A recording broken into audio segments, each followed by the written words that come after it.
16절 말씀이 되겠습니다. 에베소서 4장 7절에서 16절 말씀입니다.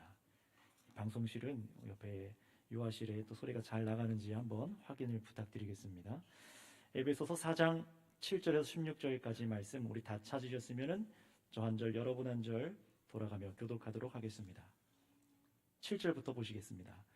우리 각 사람에게 그리스도의 선물의 분량대로 은혜를 주셨나니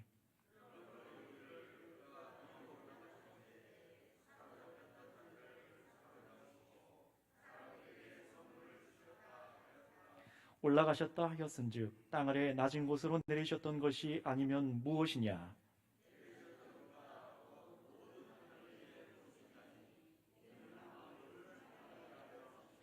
그가 어떤 사람은 사도로, 어떤 사람은 선지자로, 어떤 사람은 복음 전하는 자로, 어떤 사람은 목사와 교사로 삼으셨으니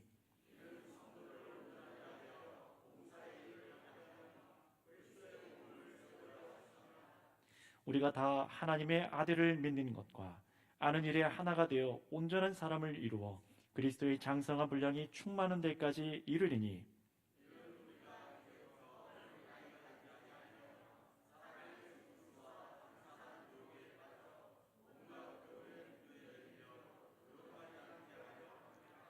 오직 사랑 안에서 참된 것을 하여 범사에 그에게까지 자랄지라. 그는 머리니 곧 그리스도라. 그에게서 온몸이 각 마디를 통하여 도움을 받음으로 연결되고 결합되어 각 지체의 분량대로 역사하여 그 몸을 자라게 하며 사랑 안에서 스스로 세우느니라. 아멘. 자, 오늘은 이 말씀을 가지고 오늘 제목 나온 것처럼 카리스마가 다릅니다 라는 제목으로 설교를 나눌 때 여러분 말씀에 붙들리시기를 바랍니다. 금방 전에 우리 성가대가 찬양한 것처럼 이 십자가 은혜를 생각할 때에 우리는 엎드리게 됩니다. 그 십자가 위에서 흘리신 보혈, 그 아래서 사람들이 어땠습니까? 예수님의 옷을 제비 뽑고 예수님을 조롱하고 그 죽음에도 무감각했었죠. 그러나 바로 그런 저 사람들이 바로 우리들 같은 사람들이었다라는 것을 깨닫고 나면은, 내가 그런 사람들이었구나 깨닫고 나면은 이 구원의 은혜가 얼마나 큰 것인지를 알게 되시죠. 그런데 하나님께서 우리를 구원하시는 이 목적은요, 단순히 저와 여러분들 한 개인을, 여기 계신 한 명 한 명을 그냥 천국 보내는 것이 하나님의 최종 계획이 아니라, 하나님의 구원의 계획은 어떤 것이라고 말씀드렸습니까? 이 땅에 예수 그리스도를 통하여서 바로 예수 안에서 하나 된 사람들, 바로 교회를 세우시는 것이 하나님의 비전이라고 말씀을 드렸었습니다. 그것이 바로 우리 주님께서 이 구원의 계획 가운데 만들기 원하신 새로운 사람들이에요. 이 땅 위에요.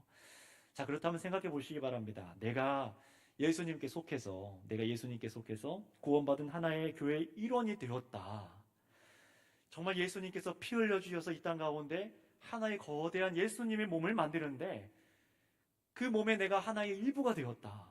내가 이런 성도가 되었다는 것이 얼마나 큰 은혜의 감격이겠습니까? 이제 내가 속한 곳이 저 세상 어디 없었는데, 그래서 방황했던 나였는데, 그런 것이 아니라 이제 나를 불러주신 가장 이 세상에서 능하신 주님께서 나를 불러주셔서 나를 하나님의 예수 그리스도 안에서 거룩한 몸으로 삼아주셨다니, 이것이 얼마나 큰 은혜인지 모릅니다.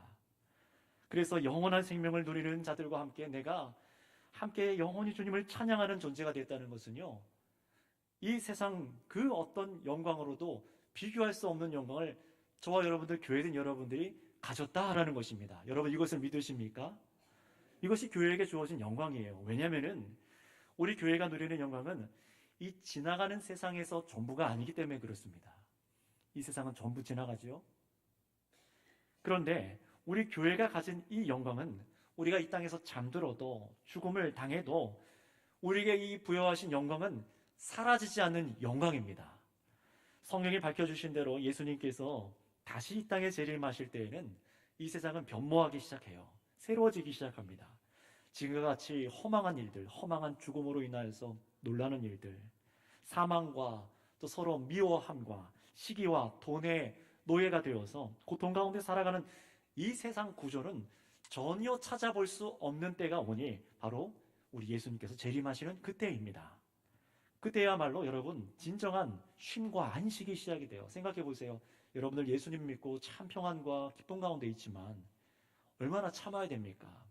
얼마나 오래 기도해야 되고, 얼마나 힘들며 육체의 연약함과 사람의 마음의 연약함, 나이가 들수록 찾아오는 여러 가지 질병들 얼마나 많이 참고 견뎌야 되는지 모릅니다. 그러나 예수님이 오시는 그때에는 진정한 쉼이 있는 줄 믿습니다. 그리스도 안에서 새로운 새 하늘과 새 땅이 되어서 예수 그리스도의 부활의 몸과 함께 우리도 동일한 몸을 입어서 영원히 사는 것이 우리 성도들의 소망이지요. 세상에 줄 수 없는 소망을 가진 사람들이 바로 저와 여러분들이라는 거예요. 그래서 바로 지금 이 순간에도 놀라운 것은 무엇인 줄 아십니까? 지금 이 순간에도요, 우리 예수님께서 다가오는 시간이 점점 다가오고 있습니다. 점점 가까우고 있습니다. 단축되어 가고 있어요. 물론 우리는 하나님께서 그 정한 날과 시간을 그 누구도 정확히 알 수가 없습니다. 하지만 예수님을 통해서 구약 성경의 약속이 하나하나 성취되는 것을 우리가 깨달아가면서 또 이 세상을 보면은 알 수 있는 것이 있어요. 그것이 뭐냐면은 성경의 약속대로 이 세상의 악함, 이 세상의 죄악은 심판을 기다리고 있구나라는 것입니다. 점점 악해지는 거, 추악해지는 여러분 세상 모습을 아시지요? 조금만 둘러봐도 아실 겁니다. 역사가 흐르면 흐를수록 사람이 문명이 발전하면 발전할수록 인류가 점점 더 아름다워지고 서로 더욱 사랑하는 것이 아니라 이 화려함과 이 발전하는 문명 뒤에 가려서 그렇지 얼마나 더 악해졌는지 우리가 잘 알고 있지 않습니까?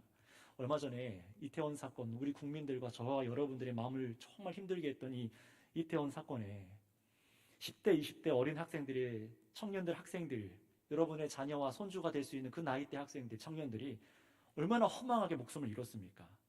물론 할로윈 데이라는 것에 대해서 분명히 우리는 해야 될 말이 있지만 먼저 그 자녀들을 잃은 부모님들, 가족과 친구들 앞에서 숨이 멎어서 계속해서 고통 가운데 있는데 어떻게 우리가 애통하지 않을 수 있을까요? 그런데 어땠습니까? 여러분들이 이미 뉴스를 통해서 아시는 것처럼 길거리에는 곳곳에 사상자가 나와서 계속 심폐소생술을 곳곳에서 하고 있는데 그 양옆 거리에 가득 찬 클럽들, 술집에는 여전히 먹고 노는 사람들이 가득하고 만석이었어요. 그것이 더 비극적이고 끔찍한 건 아니겠습니까? 사람이 죽는데 가십거리 정도로 치부하고 술 먹고 노는데 집중합니다. 다른 사람의 생명의 소중함을 알지를 못하고 여전히 내 삶에만 관심이 있어서 타인의 죽음에 대해서 아파할 줄 모르는 것, 마비된 사람처럼 보이는 거예요. 남의 일이라는 겁니다. 여러분 이뿐입니까? 여러분 조금만 살펴보시면은 나라 곳곳에서 들려오는 정말 흉악한 범죄들, 입에도 담기 어려운 가족 간의 일들, 뉴스들을 들으면요, 정말 지옥이 따로 없는 것 같더라고요. 여전히 내 삶에만 관심이 있지 다른 사람을 돌아보지 못하고 공감하지 못하는 사람들, 세상 곳곳에서 터지는 전쟁과 이 광물과 석유와 가스들을 가지고 얼마나 큰 강대국들이 얼마나 협박하고 폭력을 가하며 지구 생태계를 또 파괴하고 있는지 아실 거예요. 여러분들 체감하실걸요? 기름값이 얼마나 천정부지로 올라가고 있습니까? 전쟁의 여파로, 강대국들의 여파로 우리의 생계는요 왔다 갔다 하고 있어요. 또 지금은 사람들이 우주까지 나가서 수많은 쓰레기를 만들고 있습니다. 지구만 아니라. 그래서 이런 걸 보면요 사람들도 답이 없다 하고 고개를 절레절레 젓는데요, 끔찍함을 느끼는데요, 그렇다면 여러분 시선을 한번 바꾸셔서 우리 하나님 보시기엔 어떠실까요? 우리 하나님께서 보시기에 이 세상은 어떨까요? 우리들은 어떨까요? 하나님께서는 이 모습을 보시고 아무것도 느끼지 못하시고 아무것도 안 하실 거라고 생각을 하십니까? 십자가에 죽으신 예수님께서 끝까지 참으셨는데 또 참으실 것 같고, 부활하셔서 하나님 앞에 올라가신 그 예수님께서 언제까지 참으실 거라고 생각을 하십니까? 계속 참고 참아 아무것도 안 하시는 것이 아니라 성경에서 소상히 밝혀주고 있는 것처럼 하나님의 계획하신 뜻을 이 땅에 다 이루고 성취하실 때에는 그때는 여러분 더 이상 안 참습니다. 옆 사람한테 이렇게 얘기해 주시겠어요? 주님 안 참습니다. 이 부분은 항상 우리가 간과하고 성경을 덮어두고 예수님을 믿으려 하기 때문에 하나님을 두려워하지 않아서 범죄하는 것이죠. 주님 안 참습니다. 여러분 그렇다면 우리는 이것을 생각하면서 오늘 말씀을 잘 들어보셨으면 좋겠어요. 이미 베푸신 은혜를 우리에게 다 주셨기 때문에 우리는 그때가 언제인지는 모르지만 심판의 날이 닥치는 걸 볼 때 주님 조금만 놓쳐주세요. 내가 이렇게 갑자기 올 줄 몰랐습니다 라고 말할 자격이 없습니다. 우리에겐 그런 주권이 없다는 말이죠. 어린 양 예수님의 참으심이 끝나고 이 땅에 공의의 심판을 시행하는 시간이 그렇다면 과연 얼마나 남아 있을까요? 지금도 그 시계는 계속해서 흐르고 있습니다. 그 날이 도둑과 같이 임한다라고 성경은 말씀하십니다. 저와 여러분들이 생각하지도 못한 이태원 참사를 겪은 그 죽음이 갑자기 찾아온 것처럼 우리 주님께서는 아무도 모르는 시에 갑자기 들여닥칠 것이라는 거예요. 저와 여러분들이 준비가 돼서 내가 준비가 다 되고 나중에 언제 옛날에 이렇게 했으니가 아니라 우리가 준비되지 않았을 때 그때 오신다는 거예요. 그래서 이것을 깨닫게 하시면서 성도들에게 깨어있으라 라고 경고하십니다.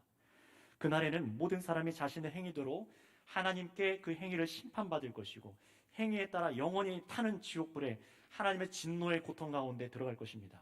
그것이 성경이 증언하는 죄가 그대로인 채 죽음을 맞이하는 사람들의 결말입니다. 자, 그런데 여러분, 이 세상 모두가 하나님의 심판만을 기다리고 있는 것은 아닙니다. 예수님께서 이렇게 말씀해 주셨어요. 요한복음 5장 24절에 내가 진실로 진실로 너희에게 이르노니 내 말을 듣고 또 나를 보내신 이를 믿는 자는, 잘 들어주세요, 영생을 얻었고 심판에 이르지 아니하나니 사망에서 생명으로 옮겼느니라. 할렐루야. 이게 주님께서 우리에게 주시는 소망이고 복음의 메시지 아닙니까? 사망에서 믿는 자는 생명으로 이미 옮겼대요. 심판에 이르지 않는다라고 말씀하십니다. 이 땅에서 예수님의 십자가 용서의 은혜를 입은 우리들, 사람들, 내가 정말 죄인인 것을 깨닫고 통렬히 회개하고 믿음으로 의롭게 여김 받았을 때 성도는 하나님의 진노의 심판에 이르지 아니함을 성경은 우리에게 말씀해 주시고 계십니다. 자, 그렇다면 여기서 한 가지 질문입니다. 이렇게 하나님의 진노를, 심판을 피하고 하나님의 영원한 품에서 참 안식을 누리는 그런 성도들은 과연 어떤 사람들이어야겠습니까? 이들을 성경에서는 그리스도인, 그리고 교회, 하나님의 백성이여 성도라고 말을 하는데 이거 중요해요. 그들의 삶은 어때야 하겠습니까? 심판받는 세상과 세상의 사람들의 마음과 그들의 상관은 달라야 되지 않겠습니까? 그래서 성경에서는 이런 부분을 정말 많이 읽어낼 수 있어요. 우리에게 변화된 새 삶이 과연 무엇인지, 그래서 우리가 무엇을 추구하며 살아가야 되는 것인지, 무엇을 우리가 세상에서 거절하고 살아가야 되는지 정말로 세밀하게 성도의 삶의 안전을 위해서 우리들에게 말씀이 얼마나 풍요롭게 가르쳐주고 있는지 몰라요. 그렇다면 여러분, 이 교회의 정수를 가르치고 있는 이 에베소서 말씀, 교회가 무엇인지에 대해서 정말 아름답게 가르치고 있는 이 에베소서 말씀에 특히 4장 3절에서는요 저와 여러분들에게 이제 거듭났다면은 이제 새로운 것을 지키라고 무엇이라 가르쳐 주셨습니까? 우리 다 함께 찾아서 다시 한번 위에 조금만 올라가서 읽어보실까요? 4장 3절에 우리들에게 무엇을 지키라 라고 하셨는지 한번 읽겠습니다. 4장 3절 시작. 평안에 매는 줄로 성령이 하나 되게 하신 것을 힘써 지키라. 아멘. 여러분, 우리가 예수님 안에서 성령으로 하나 된 것을 힘써 지키라고 말씀하십니다. 왜 그렇습니까? 우리는 지난주에 설교했던 것처럼 서로 깨어지고 헛된 것을 지키는 세상에서 질적으로 다른 것을 따라가고 살았던 사람들이었어요. 그런데 왜 그것을 지키는 게 허망한 것이죠? 돈과 명예와 노후와 여러 가지를 지키지만 그것은 다 지나갑니다. 하지만 이 세대가 지나가도 사라지지 않는 것이 있으니 바로 예수님께서 자신의 몸을 들여서 하나로 만드신 성도들인 줄 믿습니다. 성도의 연합이라는 거예요. 무엇을 지키는 것입니까? 우리는 이제 세상 사람들과 다르게 질적으로 다른 것을 지키는 사람들입니다. 바로 주님께서 이 땅에 세우신 교회입니다. 그래서 예수님의 몸으로 하나 된 이 교회를 지킨다는 것은 무엇인지 제가 말씀을 드렸었어요. 이 건물이나 이 돌덩어리를 지키는 것이 아니라, 이 지나가는 외형이 아니라 정말 이 세상이 지나가도 사라지지 않을 성도들의 연합, 하나님께서 임재하고 계신 저와 여러분들의 심령, 성령께서 하나 되게 하신 것을 지켜야 된다라고 성경을 통해서 근거로 말씀을 드렸습니다. 하나님께서 세상에 불러내신 저와 여러분들은 그래서 달라야 합니다. 교회를 지키는 것이 달라야 됩니다. 지키는 방법도 다르고요, 이것을 유지하는 방법도 달라요. 성경에서 뭐라고 가르쳤습니까? 저와 여러분들이 이 건물이, 이 외형이, 이거는 다 우리가 사랑으로 얼마나 헌신해서 지키는지 아시잖아요. 그런데 더 중요한 연합, 사라지지 않을 저와 여러분의 성도의 연합, 이 하나됨을 지키기 위해서는 무엇을 힘써야 되냐고 말씀했냐면은 서로 모두가 겸손하고 온유하고 오래 저와 여러분들이 서로에게 참아줘서 사랑 가운데 용납해라 라고 말씀하셨습니다. 이것이 우리가 성령으로 하나 되게 하신 교회를 지키는 방법이라고 하세요. 왜 그럴까요? 세상은 이 방법으로 지키지 않기 때문에 그렇습니다. 여러분, 왜냐하면 이것이 정말 중요한 것인데 여러분의 구원과 여러분의 믿음과 결부된 것들이에요. 여러분의 믿음의 삶을 증명하는 것들이기 때문에 그렇습니다. 내가 정말로 구원받은 자인가? 예수님께 하나 된 한 몸이 되었는가? 이거를 어떻게 증명하겠습니까? 말로요? 아닙니다. 그래서 믿음은 우리의 삶으로 증명되는 거예요. 심판날 성도에게, 우리들에게 유죄가 언도되지 않을 삶은요, 오직 예수님으로부터 주어진 이 하나됨에 있기 때문에 그렇습니다. 생각해 보세요. 내가 예수님이라는 이 몸, 거룩한 이 몸에 이 한 교회에서 내가 이탈된다, 내가 이 교회에서 떨어져 나간다 라는 것은요, 구원이 없다라는 것입니다. 어떤 이들은 여기에 굉장히 많은 반감을 갖고 있어요. 나 혼자 교회 아닙니까? 예수 믿었으니 나도 모이지 않고 공동체 생활을 하지 않고 혼자 집에서 예배드리면 되지 않겠습니까? 얼마나 이 생각이 성경과 반대된 생각이며 악한 생각인지를 우리는 알아야 됩니다. 하나님께서 이 세상에 세우신 유일한 구속기관은 교회 밖에는 없습니다. 그래서 세상 사람들이 이것을 듣고 반감을 갖고 교회를 공격하는 것이죠. 교만한 것 아닙니까? 자만하는 것 아닙니까?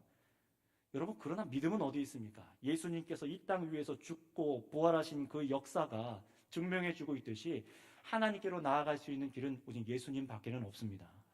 성경이 그렇게 가르치고 있고 이 땅의 유일한 구속기관은 교회밖에는 없습니다. 다른 기관, 복지기관, 다른 행정 어떤 곳에서 주지 못해요. 그런데 내가 그런 교회에서 떨어져 나가고 교회 안의 성도들과 참으로 하나 되지 못하며 한 마음을 품을 생각이 전혀 없으며 마음에 안 들면은 그냥 내가 저 사람 단절해버리고 나만 하나님과 1대1로 예배드리면 되지, 여러분, 이렇게 생각하는 것은 구원받은 백성이 아니지요. 내 옆에 형제자매가 영적으로 병들어 죽어가고 있는데, 상한 심령에 대해서 울고 있는데, 이 죄의 문제를 어떻게 해결할지 몰라서 아파하고 있는데, 그리스도의 피로 대속받은 형제자매가 범죄해서 은혜를 저버리는 곁길로 가고 있는데 그냥 내버려 두는 것은 어떤 것입니까? 저 이태원 그날 밤 죽어가는 자들 옆에서 술 마시고 춤추던 사람들과 다를 것이 없는 것 아닐까요? 여러분, 저는 이게 제 모습은 아닌가 생각이 돼서 너무 하나님 앞에 죄송한 거예요. 우리는 그러면 안 되는 거잖아요. 우리는 달라야 되잖아요. 놀러 갔다 죽었는데 무슨 애도를 합니까? 여러분, 우리 안에는요, 할로윈 균 축제 갔다가 죽었으니 잘 죽었다, 이런 악한 얘기들, 이런 말하는 사람들이 없었으면 좋겠어요. 죽는 것을 보고 잘 죽었다, 악한 일 하다가 죽었으니 잘 죽었다, 이런 말을 하는 사람이 단 한 명도 없기를 바랍니다. 혹 있었다면 돌이켜 회개하시기 바랍니다. 왜 그러냐면 베드로 후서 9장 10절에 이렇게 말씀하고 계세요. 주의 약속은 어떤 이들이 더디다고 생각하는 것 같이 더딘 것이 아니라 오직 주께서는 너희를 대하여 오래 참으사 아무도 멸망하지 아니하고 다 회개하기 이르기를 원하시느니라. 아버지 하나님의 뜻은 예수님을 빨리 보내서 저 죄인들을 처단하는 것이 아니라 그 날을 유보하여 주셔서 참으셔서 저와 여러분들 이 세상에 있는 악인이라 할지라도 회개해서 하나님께로 나와 예수님의 몸 되기를 원하고 계십니다. 주님께서도 이렇게 참고 계신데 어떻게 우리가 교회 안에서 서로의 잘못을 두고 울어주지 않으며 형제가 범죄하는 것을 보고 내일처럼 여기서 울지 않으며 세상에 악인이 죽는 것을 보고 기뻐합니까? 에스겔서 18장 23절에는 이렇게 말씀합니다. 주 여호와의 말씀이니라. 내가 어찌 악인이 죽는 것을 조금인들 기뻐하랴. 그가 돌이켜 그 길에서 떠나 사는 것을 어찌 기뻐하지 아니하겠느냐. 에스겔서 33장 11절에 너는 그들에게 말하라. 주 여호와의 말씀이니라. 나의 삶을 두고 맹세하노니 나는 악인이 죽는 것을 기뻐하지 아니하고 악인이 그 길에서 돌이켜 떠나는 사는 것을 기뻐하노라. 이스라엘 족속들아, 돌이키고 돌이키라. 너희 악한 길에서 떠나라. 어찌 죽고자 하느냐 하셨다 하라. 아멘. 하나님의 마음을 보세요. 하나님께서는 악인이라 할지라도 돌이키기를 원하고 계신 줄 믿습니다. 여러분, 하나님께서 만드신 교회는요, 그래서 바로 이런 사람들이에요. 내가 마음에 안 드는 사람들, 그 사람들은 제껴놓고 마음에 드는 사람만 사랑하고, 그리스도인을 깨달아도 나도 은혜 받았으니 어떻게 해야 되는 겁니까? 이제는 다른 사람에게 그 은혜를 흘려보내는 사람이죠. 다른 사람을 사랑으로 대하는 것이죠. 서로를 위해서 이제 아파할 줄 알고, 심지어 악인이라 할지라도 긍휼을 여기는 마음. 우리 형제자매 중에서 왜 실수가 없겠습니까? 저라고 왜 실수가 없고 여러분이라고 왜 실수가 없겠습니까? 그것을 위해서 같이 울어주고 아파하고 주 안에서 이기고 나가는 거예요. 바로 이 예수님께서 새로 만드신 교회를 사랑하고 더 그 형제가 넘어졌을 때 주 앞에 나아갈 수 있도록 돕는 바로 그 사람들이 저와 여러분 된 줄 믿습니다. 우리가 이런 교회 되길 원합니다. 그런데 여러분, 바로 이런 사랑의 교회를요, 이 사랑에서 예수 그리스도께서 만드신 하나된 교회를요, 깨트리고 망가뜨리기 원하는 존재가 있어요. 세상 풍조를 쫓아서 서로 시기하고 미워하고 돈 때문에 말씀을 거절하고 또 싸우고 그리스도의 십자가를 가리고 사람의 관계 때문에 질투하게 만들고 전혀 예수님의 교회라고 생각될 수 없을 만큼 망가뜨리는 존재가 있으니 그게 누굴까요? 바로 마귀 사탄입니다. 그게 사탄의 계략이에요. 하나님께 선택받아 구원받은 자들에게 생명은 빼앗지 못해요. 예수님께서 성령을 주셔서 인친 사람들은 성령이 우리를 보호하고 계시기 때문에 우리의 영혼을 빼앗지 못합니다. 영생은 빼앗지 못해요. 그러나 마귀가 할 수 있는 것이 있습니다. 유혹하여서 그 성도를 좌절시킬 수는 있어요. 이 땅에서 완전히 낙담시킬 수 있습니다. 힘을 잃게 만들고 성도로서 살아가지 못하게 만들고 죄악도 이기지 못하고 죄악을 즐기게 만들 수도 있어요. 그래서 아무런 성도로서 삶을 못 살아가게 하는 거죠. 그래서 이 땅의 교회가 구속기관이 아니라 세상과 다를 바 없는 그냥 세상 조직처럼 전락시키는 것이 마귀의 전문 일입니다. 그래서 교회가 주 안에 하나 된 서로에게 주님의 일을 기대하지 않습니다. 내 형제 자매를 보면서 옆 사람을 보면서 예수님께서 일하실 것을 기대하지 않는 거예요. 내가 그 일을 차단하고 있는 겁니다. 포기하는 거죠, 내 형제 자매를. 게다가 예수님 만나려고 교회에서 있는 어린 신앙의 모습을 가신 분들이 계시잖아요. 그런 분들이 그런 교회의 모습을 보고 모조리 뽑혀나가게 만드는 게 마귀의 일이에요. 또 무엇입니까? 하나님을 알고자 구원의 길을 찾아 부르심 받아 나아왔는데 교회의 그런 의미 없는 모습을 보고 마귀에게 흔들리고 있는 모습을 보면서 떠나가는 것, 길을 잃고 헤매게 만드는 것, 이게 바로 마귀의 계략입니다. 여러분, 이 시대, 이 마지막 시대를 살아가고 있는 이 교회를, 우리 저와 여러분들을 이런 험악한 세상에서 위로하고 있는 말씀이 요한계시록 말씀인데요. 그래서 수요일 밤마다 강해를 하고 있어요. 요한계시록 12장 말씀에 보면은 예수님께서 십자가 능력으로 이기셨을 때 마귀의 권세가 패배해서 마귀는 쫓겨나고 그와 함께하는 귀신의 세력들, 그리고 이 세상 마귀가 쌓아온 세상 구조, 이 모든 것이 전부 다 예수님 다시 오시는 날 완전히 멸망될 것을 마귀가 알았습니다. 그런데 이 마귀가 이것을 알고 나서 싸우려고 합니다. 아, 내가 졌네, 틀렸어 하고 방구석에 누워서 편하게 있다가 마지막을 맞는 게 아니라 이 마귀는요, 발악을 해요. 요한계시록 13장에서 12장, 13, 14장에서 계속 나옵니다. 그런데 그 주된 공격의 대상이 누구냐? 바로 교회입니다.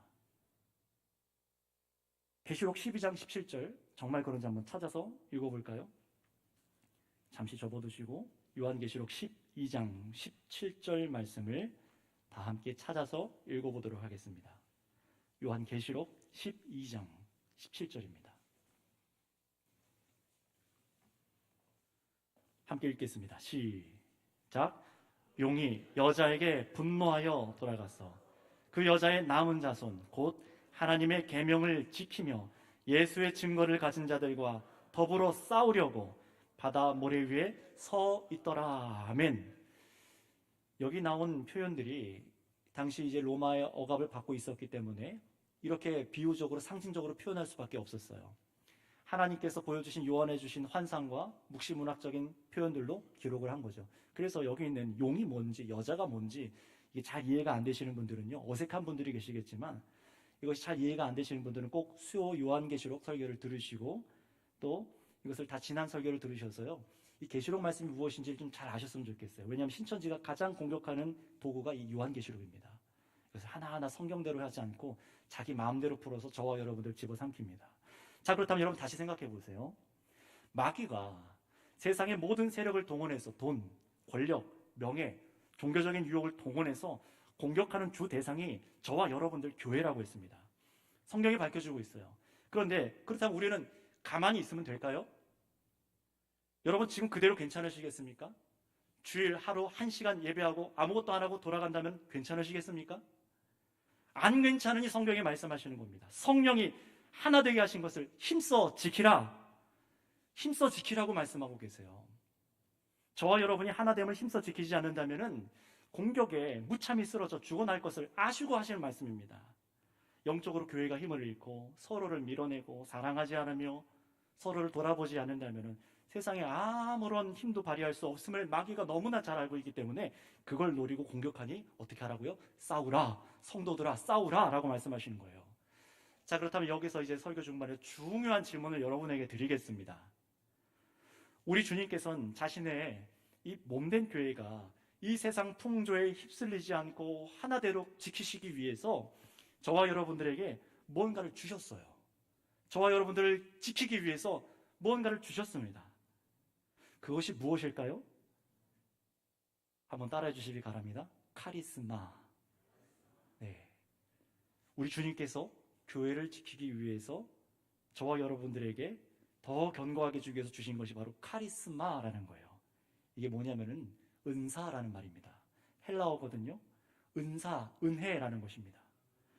헬라어로 카리스마라는 단어인데 영어에서 여러분 아시는 것처럼 사람을 휘어잡는 능력, 이 카리스마라는 영어 단어가 바로 이 헬라어에서 나왔어요. 그런데 이 카리스마, 성경이 말하는 카리스마는요, 무엇을 의미하냐면은 바로 하나님께서 각 사람에게 분량대로 나눠주신 은혜, 곧 은사를 말하고 있습니다. 정말로 그런지 우리 본문 7절 말씀을 읽어볼까요? 본문 7절 말씀 같이 읽겠습니다. 시작.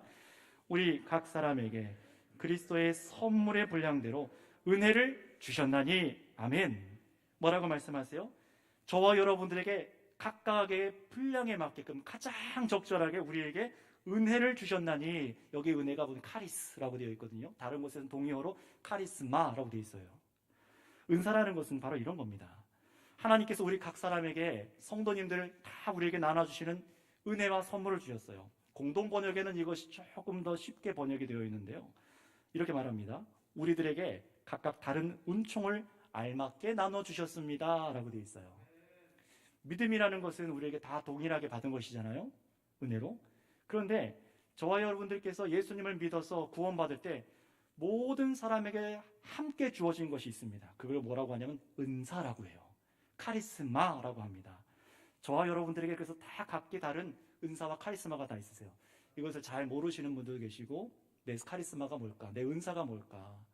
무엇으로 내가 잘하는가? 물론 이것을 잘 알아서 개발하시는 분도 있지만은 우리 모두에게 다 이걸 주셨다는 사실입니다. 따라서 여기서 말하는 은혜, 은총은요, 구원에 이르는 믿음의 은혜, 믿음의 선물, 이걸 말하는 것이 아니라 믿음으로 얻는 성도들에게 허락하신 은사, 고유의 은사를 말해요. 사실 주님께서 성도들에게 은사를 주시는 일은요, 갑자기 일어난 일이 아니라 구약 성경 시편 말씀에 예언되어 있던 일입니다. 우리 정말 그런지 본문 8절부터 10절 말씀을 한번 같이 읽어볼까요? 8절부터 10절입니다. 시작. 그러므로 이르기를 그가 위로 올라가실 때에 사로잡혔던 자들을 사로잡으시고 사람들에게 선물을 주셨다 하였도다. 올라가셨다 하였은즉 땅 아래 내리셨던 그가 곧 모든 하늘 위에 오르신 자니 이는 만물을 충만하게 하려 하심이라. 아멘. 자, 이 말을 보면은 조금 어렵게 번역이 되어 있어서 복잡한 것 같지만 간단합니다. 이것은 어떤 얘기냐면요, 시편 68편 18편에 예언됐던 말씀이 바로 예수님의 이 땅에 오심과 부활하심으로 인해서 일어났습니다 라고 말하는 거예요. 예수님께서 이 땅에 오시고 올라가셔서 각 사람들에게 선물을 주셨습니다 라고 시편 68편 18편에 말하는데, 그게 뭐라고요? 바로 예수님께서 우리에게 주신 선물이 무엇이라고요? 네, 카리스마, 은사입니다. 성도들은 구원만 은혜로 받는 것이 아니라 저와 여러분들은 각각 은사마저도 은혜로 공급을 받습니다. 그래서 고린도전서 12장 4절이라던가 로마서 12장 6절에도 똑같이 이런 은사들이 굉장히 다양하게 성도들에게 주신 것을 말하는데요. 다 우리에게 이 동일한 맥락으로 우리에게 은사를 주셨다고 말해요. 자, 그렇다면 여러분, 여기서 교회를 지키기 위해서 주신 건데, 교회를 지키기 위해서 가장 먼저 언급하고 있는 카리스마, 교회를 지키기 위해서 가장 먼저 말씀하고 있는 은사는 무엇일까요? 막 초능력을 발휘해서 기적을 일으키고 병든 자를 일으키고, 아니면은 남들보다 내가 막 예수님 안 믿는 사람보다 더 똑똑해지고 세상 안 믿는 사람보다 돈을 더 잘 벌 수 있는 능력, 무엇을 해도 건강한 능력, 이런 걸까요? 어떤 능력인지 한번 기대를 갖고 우리 본문 11절 말씀을 한번 읽어보겠습니다. 어떤 은사를 가장 먼저 주셨는가 언급하고 계신가? 우리 11절 말씀 읽겠습니다. 시작. 그가 어떤 사람은 사도로, 어떤 사람은 선지자로, 어떤 사람은 복음 전하는 자로, 어떤 사람은 목사와 교사로 삼으셨으니. 아멘. 여러분, 이것이 교회를 지키는 은사입니다. 혹시 실망스러우십니까? 이게 뭐야? 이런 거야? 이게 은사라고? 여러분, 그런데 바로 이 은사들이야말로 교회를 안전하게 지키고 주님께서 자신의 교회를 자라게 하신 근본적인 은혜의 원리 중에 하나입니다. 본문에 여기서 사도는 누구를 말하는 거죠? 예수님의 직접적인 부르심을 받아서 유대와 이방 땅의 최초의 복음을 전한 사람들, 교회를 최초로 세운 사람들이에요. 예수님의 십자가에 죽고 부활하심을 증거해서 교회를 세운 사람들입니다.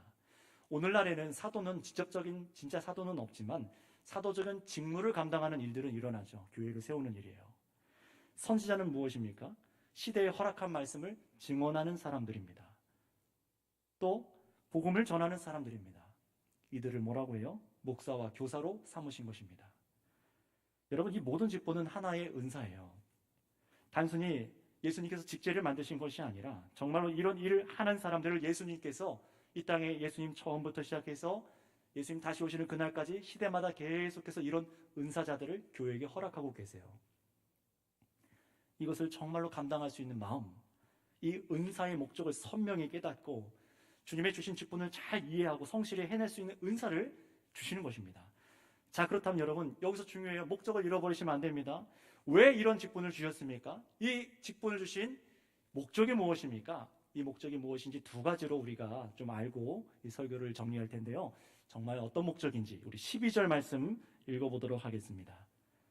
12절입니다. 시작.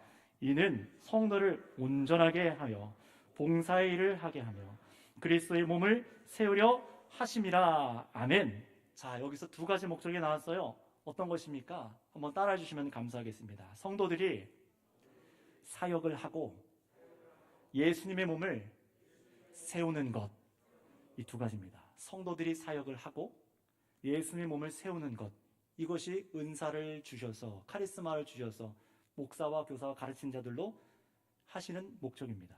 12절을 보실까요? 12절에 봉사의 일이라고 되어 있지만 다른 더 원어에 가까운 번역본들 원문 자체를 보면은 봉사가 아니라 뭐라고 되어 있냐면은 사역이라고 되어 있습니다. 성도로 사역을 하게 하고 라고 되어 있어요. 여러분들이 사역을 한다는 것입니다. 아니, 사역은 목사님들이나 강도사님, 전도사님들만 하는 것 아닙니까? 아닙니다. 왜냐하면 성도님들이 이런 사역을 할 수 있어야만 해요. 분명히 사역은 뭐냐면은 말씀으로 사람을 돌보고 말씀으로 세우는 목양의 일입니다. 그런데 이것은요, 왜 우리에게 주어졌느냐? 성도님들에게 왜 이런 사역을 하도록 주님께서 준비시키시느냐? 이것은 세상 풍조에 여러분들이 휩쓸려가지 않기 위해 여러분들에게 주신 사명이라는 거예요. 사역이라는 겁니다. 그래서 정말 그런지 또 이어서 우리 14절 말씀 읽어볼까요? 14절 말씀입니다. 시작.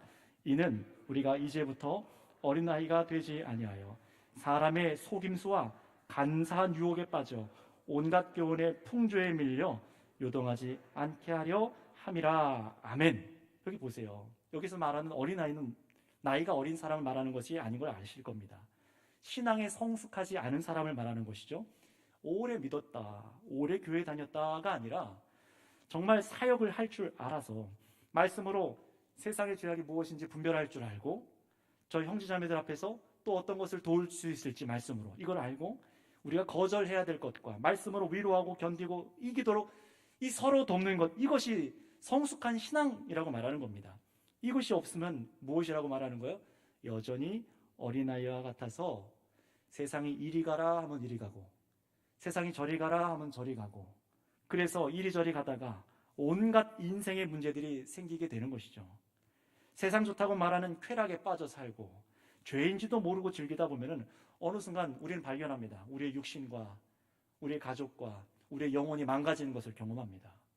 바로 그런 세상 풍조에 휩쓸리지 않기 위해서 성도님들이 모두가 무엇을 하실 수 있어야 된다고요? 사역입니다. 사역을 하실 수 있어야 된다고 말하는 거예요. 그리고 이렇게 성도님들이 바로 사역하는데 이 목적에 이어서 두 번째 목적이 있습니다. 그 목적이 무엇입니까? 예수님의 한 몸을 세우기 위해서입니다. 여러분, 이 몸을 세운다, 예수님의 몸을 세운다라는 말은 그냥 개척한다, 아니면 많은 전도를 해서 사람들을 모은다라는 그런 얘기가 아닙니다. 교회를 세운다는 게 무엇인지 성경이 말하는 바를 15절, 16절 같이 읽어보겠습니다. 15절, 16절입니다. 시작. 오직 사랑 안에서 참된 것을 하여 범사에 그에게까지 자랄지라. 그는 머리니 곧 그리스도라. 그에게서 온몸이 각 마디를 통하여 도움을 받음으로 연결되고 결합되어 각 지체의 분량대로 역사하여 그 몸을 자라게 하며 사랑 안에서 스스로 세우느니라. 아멘. 자, 여러분 보세요. 교회를 세우는 것이 무엇입니까? 사랑 안에서 우리가 서로 참된 것을 하여서 머리신 예수님께까지 우리가 각 사람이 자라가는 것입니다. 예수님께 저와 여러분들이 자라가는 거예요. 이 말은 어떤 것이냐? 예수님의 성품이 점점 나타나고 예수님의 삶과 예수님의 가르침과 뜻을 따라 성도가 사랑하는 거예요. 내가 용납하지 못했던 사람이었는데 점점 용납하고 긍휼로 보게 되고 사랑함으로 품어주는 그런 그리스도의 인격이 나타나는 것. 예수님 의지에서 한 명 한 명 모두가 각자에게 맡겨주신, 여러분에게 붙여주신 형제 자매를 사랑하고 품고 인내해주고 예수님 함께 바라보도록 끌어주는 것입니다. 이것이 그리스도의 몸을 자라게 한다, 교회를 세운다라는 말씀입니다. 신앙의 성장을 말하고 있어요. 여러분, 그렇다면 성도님들께서 금방 말씀드린 이 두 가지 목적, 사역하고 예수님의 몸을 세우지 않는다면, 여러분들께서 안 하신다면 어떻게 될까요? 여러분이 사역하지 않아서 형제 자매가, 나의 남편과 아내가, 나의 자녀들이, 여러분의 부모님들이 계속해서 주의 말씀을 알지 못하고 흔들리는 상태로 있다면, 세상 죄를 분별하지 못해서 범죄에 쓰러지고 있다면, 아파한 채로 그대로 내버려두고 그리스도 예수님께로 자라가지 못해서 여전히 미워하고 품어주는 마음 없이 늘 옹색하고 수군거리고 뒤에서 비난만 하면, 그런 사람으로 우리들이 남아있다면, 이대로 성장이 없는 채로라면 여러분, 교회가 어떻게 되겠습니까? 불보듯 뻔한 것이죠. 교회가 아무런 힘도 발휘하지 못하는 거예요. 세상이 보기에도 마귀가 딱 좋아하는 교회 그대로인 겁니다. 여러분은 선교 교회라 이름하는 이 공동체로 모여 있습니다. 그렇다면 여러분, 우리 교회 공동체가 정말로 신앙의 성장이 일어나고 우리들이 세상 풍조에 휩쓸리지 않고 죄악의 권세를 깨트리는 그런 강력하고 아름다운 교회가 되기를 원하십니까? 정말로 원하시냐라는 거예요. 아멘 했다면, 그렇다면 우리는 어떻게 해야 될까요? 이 하나됨을 지키기 위해서 서로 위해 사역하는 여러분이 되시길 바랍니다. 사역하는 여러분이 되세요. 또 하나님의 하나됨을 위해서 자라가기 위해서, 주님께 자라가기 위해서 여러분 정말로 힘써 사랑하시길 바랍니다. 이 두 가지 목적이 우리 가운데 일어나야만 해요.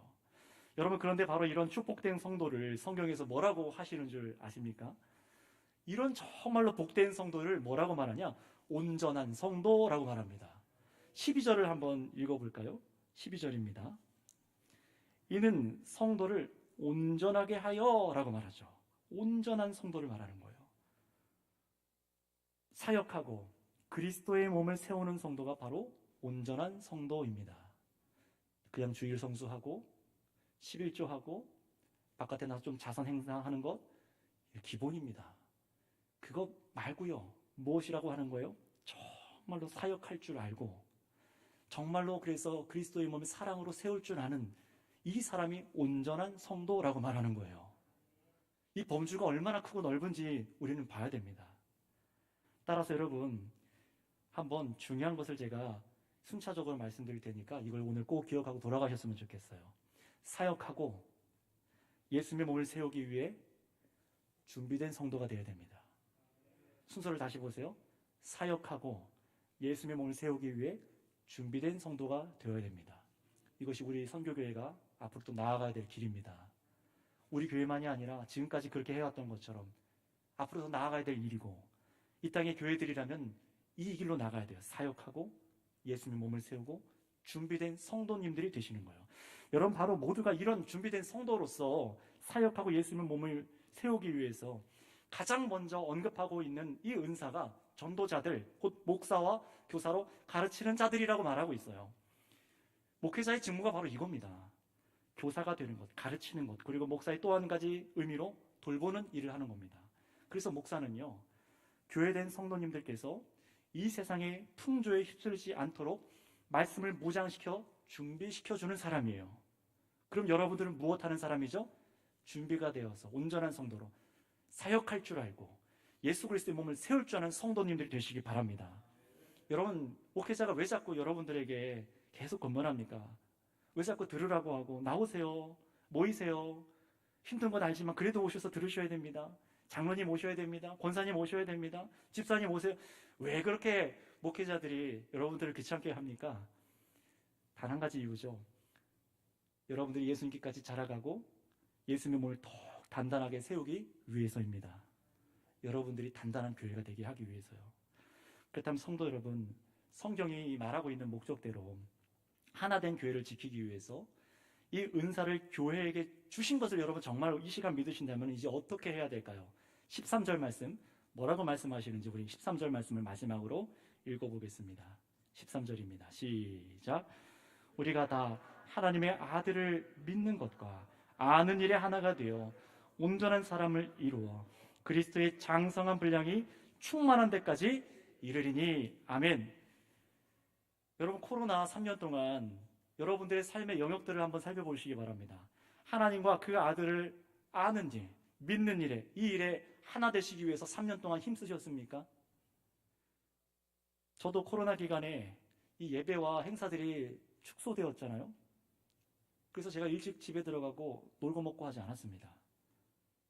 더 늦게까지 책 읽고 성경 읽고 기도하고 어떻게든 한 사람이라도 세우려고 청년 리더들과 코치분들과 모여서 또 손길이 닿는 대로 계속 사람 세우게 했어요.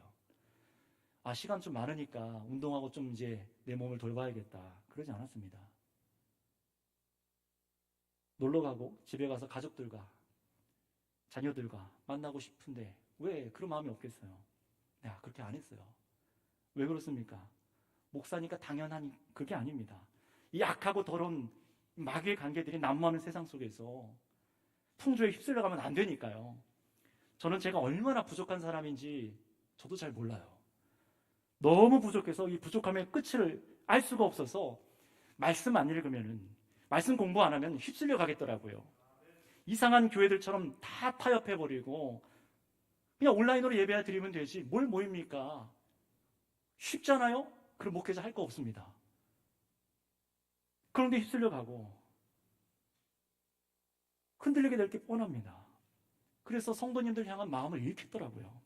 하지만 주님께서 붙잡아 주시고 은사로 붙잡아 주시고 저와 여러분들을 붙잡아 주셔서 우리가 이 자리에 있는 줄 믿습니다. 그런데 여러분 생각해 보세요. 여러분들이 그렇게 붙들어 주셨는데 그게 어떻게 가능했습니까? 전적인 하나님의 은혜죠. 그러나 그 은혜는 반드시 누군가 준비되어 있는 사람을 통해 흘러갑니다. 이것을 기억하세요. 여러분들이 그런 준비되어 있는 성도님들 되시기 바랍니다. 여러분 아내에게, 남편에게, 자녀에게 계속해서 그리스도의 사랑을 흘려보내서 은혜를 흘려보내는 사역자들 되시기 바랍니다. 만약에 여러분들께서 이 일을 하지 않는다면, 하나님과 그 아들을 믿지 않고 이 일을 하지 않는다면 우리는 어떻게 될까요? 그냥 세상에 흘러가는 대로 흘러가는 겁니다.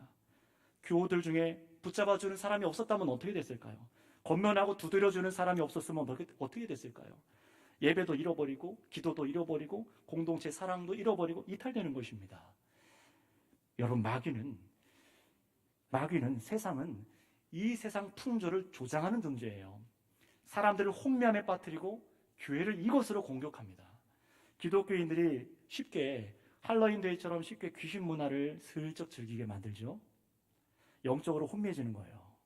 또 결혼도 안 한 남녀가 성적 쾌락을 즐기는 것을 마치 아름다운 사랑으로 여기게 만들어서 잠자리를 쉽게 갖게 만들고, 쉽게 자녀를 갖게 만들고, 쉽게 낙태를 하고, 또 쉽게 술과 마약류를 접할 수 있으니 주님이 아니라 술과 마약류로 취하여 몸을 위로하고 달랩니다.